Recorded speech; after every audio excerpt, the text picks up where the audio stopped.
काठमाडौँमा स्ट्रक्चर्सहरूलाई आकाश छुने गरी विकास गर्दैछौँ, तर सायद जमिन मुनिको पानीलाई पातालतिर धकेल्दैछौँ। तपाईँले कहिले महसुस गर्नुभएको छ? करिब 20-25 वर्ष अघि काठमाडौँमा 15 देखि 20 फिट खन्नासाथ पानी भेटिन्थ्यो, तर आज 40 देखि 50 फिट खन्नु त सामान्य जस्तै भइसकेको छ। केही हायर एरियाजमा त 300 देखि 400 फिटसम्म बोरिङ गर्नुपर्ने अवस्था छ। आखिर किन? यसका धेरै कारण होलान्, तर एउटा मुख्य कारण भनेको हामीले गरिरहेको विकासको शैली नै हो। यो दुईवटा स्याटेलाइट इमेज हेर्नुहोस् त।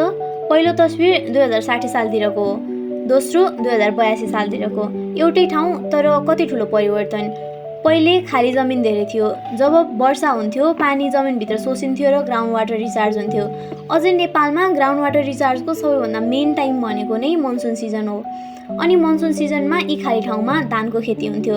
धान खेतीमा पानी लामो समयसम्म जम्ने भएकाले त्यो पानी बिस्तारै जमिनभित्र पनि पुग्थ्यो। तर अहिले त्यही ठाउँमा घर, बिल्डिङ र अन्य संरचनाहरू बनेका छन्। बाँकी रहेका खुल्ला ठाउँहरू पनि पार्किङमा परिवर्तन भएका छन्। हाम्रो सडक र ड्रेनेज सिस्टमहरू ग्राउन्ड वाटर रिचार्जलाई ध्यानमा राखेर बनाइएका छैनन्।